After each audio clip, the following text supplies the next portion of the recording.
This video is intended only for mature audiences. Viewer discretion is advised. Hello everyone. I just wanted to start out by saying a few words about this story. Most importantly, that it was written by one of my very good friends, Kyle Williams. He is a very talented writer and always has been since I've known him, and I am honored that he has given me permission to narrate the story on my channel here today. I will leave all of his links for everything down below. I don't believe that he is exclusively a horror writer or anything, but if you are interested in reading more of his work, I will provide all the information you need to do so, and I would greatly appreciate it if you do check him out. In addition to that, this story includes nods to some local urban legends from where I'm from. If you would like me to further elaborate on any of these local urban legends, please leave me a comment below and I'd be happy to do so in more of a true crime style kind of video. Now, without further ado, here is Driving Around at Night by Kyle Williams. I always liked it. How the felt roofs of our old cars fell smoke-sodden on our heads. How the seats gave because we lived in them, and especially the light. I would take a lot of pictures of my friends' hands on their steering wheels, lit by street lamps as we drove under them, or by the lights from the dash, yellow gas light, red check engine, or the blinking of the turn signal, which I can hear right now just thinking about it, like a clock ticking groups of two, or, yeah, okay, like a heartbeat. I don't like to do the driving, though. I like to look around. I like to be gone. I almost turned us into the ghosts we chase around too many times. Like Sweet Hollow Road and Mount Misery, or the Kings Park Psychiatric Center. These forgotten little graveyards, or even all these crack house condemned foreclosures. Someone's died everywhere. One night we went to like a dozen of the supposed locations of Mary's grave. We want to see something more than what's in front of us. We want to know what happened to all our friends. We idle on those train tracks to see if the hands of a bus of dead children will push us across to safety. We flash our lights at the patchogue hanging tree to see the shadows of the ropes. My sister and I went to this graveyard behind the liquor store near her old place in Wyrm, and she swears we saw a woman in white. Maybe we did. I don't have evidence for any of this. I stopped taking pictures out windows at some point, as a rule. Evidence kills the need for faith, and we can't let faith die. Evidence won't sustain us. That's my argument. Kenny will drive all night if we let him. We get off work past midnight, but we'll just load up on 7-Eleven coffee, Taco Bell, and Adderall, and we'll just go. He likes to ride out to where it gets real creepy, where we remember that most of the island is supposed to be swamps.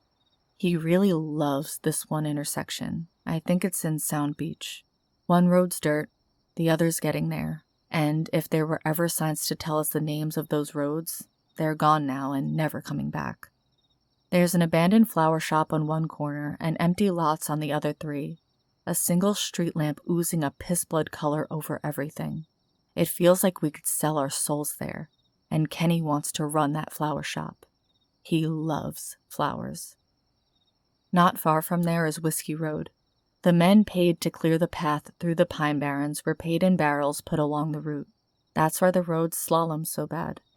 I've talked about this before, but I can't get anything out of my head. It's a fucking rat trap up there. Lately, when I look at my cat, who just turned 1, I imagine finding her dead somewhere. Like, I imagine her dead body, picking up her dead body, and how she would look more or less like she did when she was alive, but would not look at me when I asked her to. I cannot look at this cat without seeing that. Her name is Elizabeth. She's orange and very small.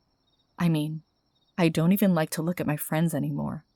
I have all these fucking pictures and I'm tired of seeing them in the slideshows at the funeral parlors, but I don't know what else to do with them. So this is another one of those things caught up there, so stuck I know it like a song. You could probably cover this story yourself.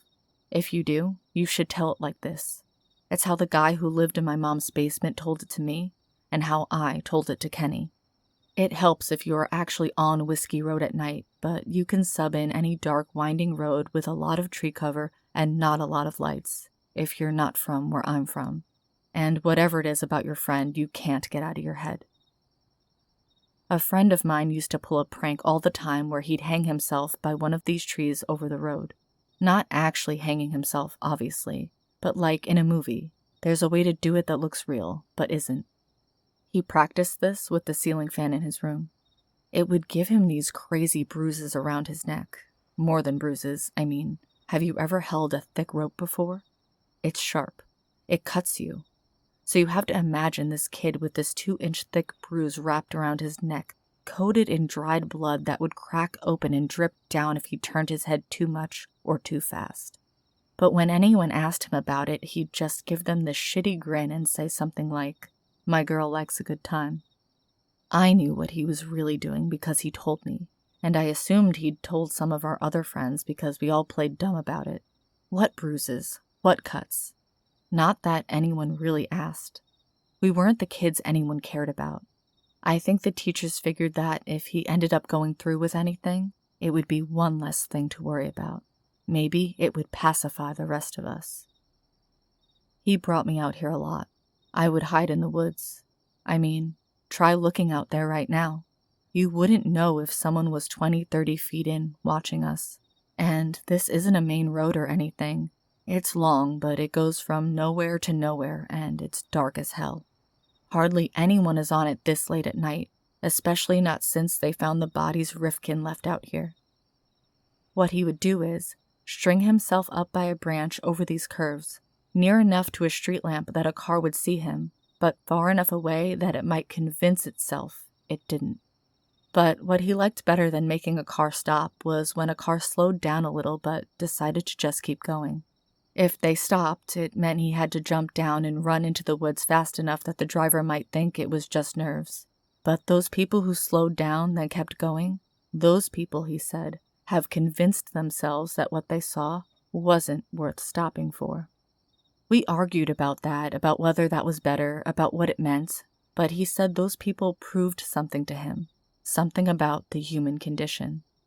I was strictly along for the ride, and he made that clear. He told me, no matter what, do not fucking move from this spot. I don't know why he brought me at all, but I didn't mind staying put. I'd get a little fucked up, whatever. It was fun to watch. He did this a couple years and never got caught. We even watched some of these pulled over cars call the cops and watched those cops shine their flashlights right over our heads. But they never really cared enough to find us. Eventually, he became another story. Like Mary's grave or the lady who drowns people in Lake Ronkonkoma. Drive on Whiskey Road, especially around the Devil's Hour in autumn, and you might see the ghost of a suicide still hanging, cut down so late the soul stayed up there. Our junior year, he decided he'd hang himself every night for a week leading up to Halloween. He was always sick at that point and always tired, but give the people what they want. I went out with him every night and on Halloween crouched down with a pillowcase full of candy and, other stuff. I told him good luck. I always told him that. I think I always told him that. The first car slowed down and then kept going, so he stayed up. The next car stopped, so he scrabbled down and watched the driver walk around under the streetlight and freak out. We ate some milk duds watching that guy, drank a beer, then he went back up. The next few cars didn't even slow down. 2 or 3 full hours went by like that until this one car not only stopped, it screeched to stop right underneath him. He had no time to get himself down, and I'm sitting there thinking, fuck. I wasn't in any condition to go get him. I had no idea what to do. What would you have thought if you were me? This guy, he gets out of the car and starts shouting, "Get down from there!" Shouting, "You fucking idiot!" Throwing rocks and yelling, "You got me once with this bullshit, but not again, motherfucker. I'm gonna kick your ass, boy. You'll wish you really were dead, you motherfucking..." But then, this guy actually hits him. Actually hits my friend with a rock. Hard. And you know what my friend does? Swings. Spins a little. That's when this guy calls the cops. I hear him tell his phone. I'm looking at a kid hanging by a tree on Whiskey. For real now, I'm looking at him. I'm pulled over. I'm standing right under him. And he isn't moving. He isn't fucking moving." One squad car comes out and yells at my friend, then another. You know cops. they multiply. It ends up being like 5 squad cars, so dense the ambulance can't get near him, and then the fire truck can't get through. They have to move the squad cars so the fire truck can get under my friend to get him down with the ladder. All those flashing lights. Not to mention this guy who pulled over, his headlights shining onto my friend laying on the ground with the paramedics on their knees next to him, yelling at all these cops standing around looking at him. And then there's me, just a few yards into the woods, surrounded by empty cans and candy wrappers. I never moved. I kept my head down. My friend got a write-up in the local paper. The headline was, "Teen inspired by legend, hangs self." But they didn't know that it was him who was the legend in the first place, that he wasn't imitating himself. He was just himself. The article was like 3 paragraphs and described him as a very quiet, sad-eyed kid. A quote from his mom asked what she would do now. It wasn't until after this article came out that I realized no one else knew about the prank. None of our other friends knew. They all thought he really did it, really killed himself on purpose. But I don't know. How do I know he didn't? I spent so many hours in the woods that night thinking about it. It took forever for the cops to clear out, so I just lay there and thought about how I didn't know when it happened. I'd watched my friend hanging up there the entire night. At some point, he stopped being there, and I didn't know when that happened. Eventually, one cop was left behind with his lights on to make cars drive around the cones they'd put down. When I came out of the woods, he just asked me what I was doing out so late, but he didn't really care. I said it was Halloween and asked him what happened. He shook his head, spat on the ground where my friend's body had been, and said it was none of my business and a waste of his time.